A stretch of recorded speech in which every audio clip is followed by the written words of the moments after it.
Alors, ça roule? Voilà, aujourd'hui je vais vous présenter le Piora, un des plus grands alpages suisses, en fromage à pâte dure, qui est fait au Tudor Piotta.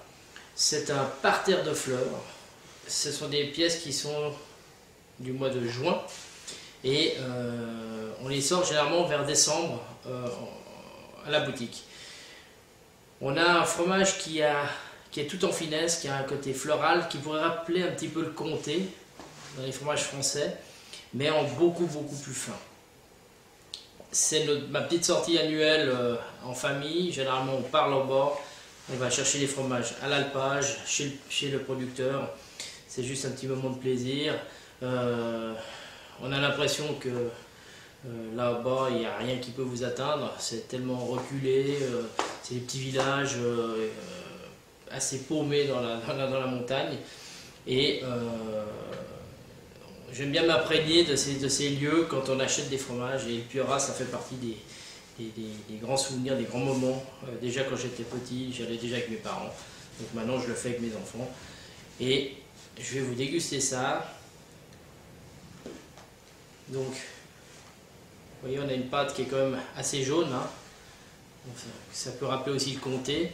Il y a un côté qui est bien beurré sur le produit.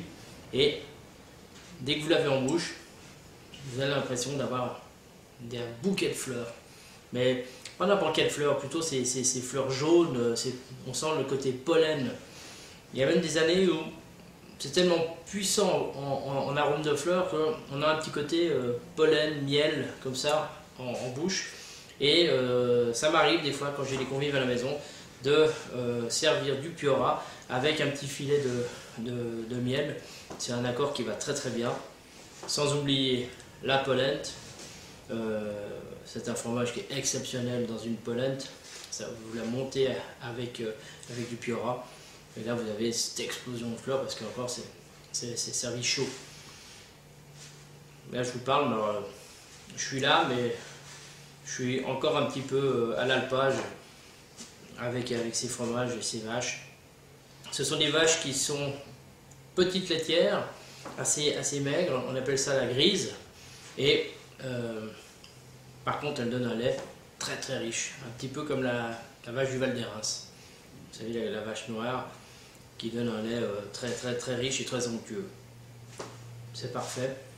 Plutôt avec un blanc gras, si vous voulez faire ça, juste fromage et vin.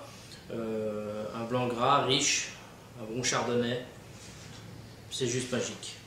Merci, à la prochaine.